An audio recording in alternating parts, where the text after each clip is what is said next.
அனைவருக்கும் வணக்கம். என் பேர் கனிமொழி. நம்ம இன்னைக்கு பார்க்க போற டாபிக் பயம். உங்களை ஒரு விஷயம் அதிகமாக பயமுறுத்துதா, அதிகமாக பயப்படும் நபரா நீங்கள், உங்களுக்கே அறியாமல் சில விஷயங்கள் உங்களை பயமுறுத்திட்டு இருக்கா அப்படின்னா உங்களுக்கான வீடியோ தான் இது. உங்களை ஒரு விஷயம் பயமுறுத்துது அப்படின்னா எந்த விஷயம் உங்களை பயமுறுத்துது அப்படின்றத நீங்க பாருங்க. அந்த பயத்தை பார்த்து ஓடிடாம அந்த பயத்தை எப்படி ஃபேஸ் பண்றது, அந்த ப்ராப்ளத்தை எப்படி சால்வ் பண்றது நீங்க பார்த்துட்டாவே நீங்க அந்த பயத்துல இருந்து வெளில வந்துடுவீங்க. இப்போ ஒரு ரோட்டில் போயிட்டு இருக்கீங்க, வழக்கமாக போகிற ரோடு தான். ஆனால் அந்த ரோட்டில் போகும்போது ஒருத்தவங்க சொல்கிறாங்க, அந்த தெருக்குள்ளே என்ட்ராக போகிறீங்க. அப்போ ஒருத்தவங்க சொல்கிறாங்க, அந்த வீட்டில் ஒரு நாய் 2 பேரும் கடிச்சிருச்சு அப்படின்னு சொல்கிறாங்க. அப்போ நீங்கள் அந்த தெருவை தாண்டி தான் போகணும். உங்களுக்கு ஒரு பயம் வருது, ஐயோ அந்த வழியாக தான் நம்மளும் போகணுமே அப்படின்ற ஒரு பயம் வருது. ஸோ என்ன பண்ணுறீங்க, போயிட்டே இருக்கீங்க. நீங்கள் வழக்கமாக போயிருப்பீங்க, எதையுமே கவனிச்சிருக்க மாட்டீங்க. இப்போ அன்னைக்குன்னு போகும்போது தான் நிறைய விஷயங்கள் நீங்கள் ஒரு பயத்தோட இருப்பீங்க, நிறைய விஷயங்களை கவனிப்பீங்க. திடீர்னு ஒரு 2 நாய் நிற்குது, அதில் ஒரு நாய் நகர்ந்து வந்துட்டு இருக்கு, உங்களை எதிர்நோக்கி வருது. அப்போ உங்களுக்கு பயம் வருது, ஐயோ இந்த நாய் தான் கடிக்குமோ, நம்மளை பார்த்து கடிச்சிருமோ, முறைக்கிற மாதிரியே இருக்கே அப்படின்னு சொல்லிட்டு நீங்கள் பார்க்குறீங்க. அப்படியே கொஞ்சம் தூரம் நடந்து போறீங்க. போயிட்டு இருக்கும்போது நாயும் உங்ககிட்ட வருது. அப்போ ஒருத்தவங்க சொல்றாங்க, அந்த வீட்டில் பேசிட்டு இருக்காங்க. என்ன சொல்றாங்கன்னா, இந்த பக்கத்து வீட்டில் ஒரு நாய் கடிச்சிட்டே தான் இருந்துச்சு, ஆனால் அதை கொண்டு இங்கே வெளில விட்டுட்டு வந்துட்டாங்க அப்படின்னு சொல்றீங்க. அப்போதான் நீங்கள் ரிலாக்ஸ் ஆகுறீங்க, அப்படா அப்படின்னு சொல்லிட்டு, இல்லையா? இதே மாதிரி தான் சில விஷயங்கள் நம்மள பயமுறுத்தும்.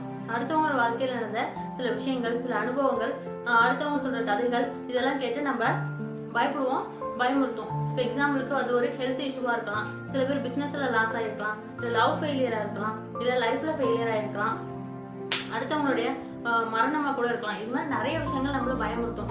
அந்த விஷயத்துக்காக நம்ம பயப்படாம அது எப்படி சால்வ் பண்றது அப்படின்றத நம்ம பார்க்கணும். நம்ம இலக்கை நோக்கி போகும்போது அதுல நிறைய ப்ராப்ளம் வரலாம். அதுக்காக அந்த ப்ராப்ளம் வந்துச்சுன்னா நம்ம எப்படி ஃபேஸ் பண்றது, பயமா இருக்கு அப்படின்னு பயந்துட்டே இருந்தோம்னா நம்ம எதையுமே ஆரம்பிக்க முடியாது. ஸோ நம்ம பாதையில வந்துட்டோம்னா விமர்சனங்கள் வருமே அப்படின்னா நம்ம யோசிக்க கூடாது. அந்த விஷயத்த நம்ம ஒரு செயலை செய்கிறோம், நேர்மையான செயலா இருக்கு, நம்ம பிடிச்ச செயலா செய்யறோம் அப்படின்னா அந்த விஷயத்துக்காக துணிஞ்சு போராடணும். எப்பவுமே பயன்றது ஒரு ப்ரொடக்டிவ் மெக்கானிசமா இருக்கணுமே தவிர ஹார்ம்ஃபுல் மெக்கானிசமா இருக்கக்கூடாது. பயம் எப்பவுமே நம்ம ஆளக்கூடாது, நம்ம தான் பயத்தை ஆளணும். இப்போ நான் பயப்பட மாட்டேன், தைரியமா இருக்கேன் அப்படின்னு சொல்லிட்டு கரண்ட்ல கை வச்சா என்ன பண்ணும், தூக்கி அடிச்சிடும். இப்போ அதே மாதிரிதான் கரண்ட்ன்றது ஒரு பயமான விஷயம் தான். ஆனா அதை நம்ம எப்படி அணுகிறோம், அதை நோக்கி நம்ம அணுகுமுறை எப்படி இருக்குன்னு பாருங்க. அந்த கரண்ட்டை நம்ம கண்ட்ரோல் பண்றோம், நம்ம தேவைக்கு யூஸ் பண்ணிக்கிறோம், இல்லையா?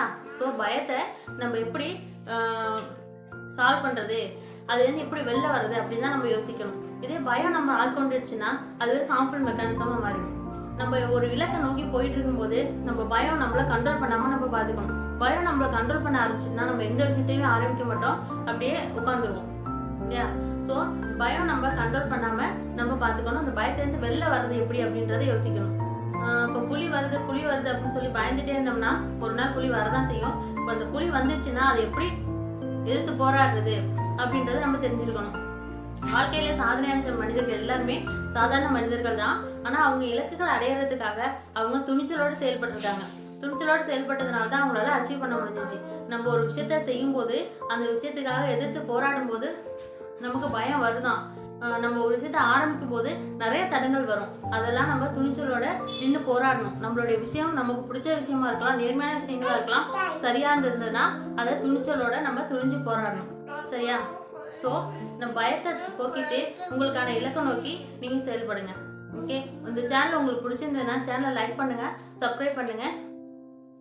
தேங்க்யூ.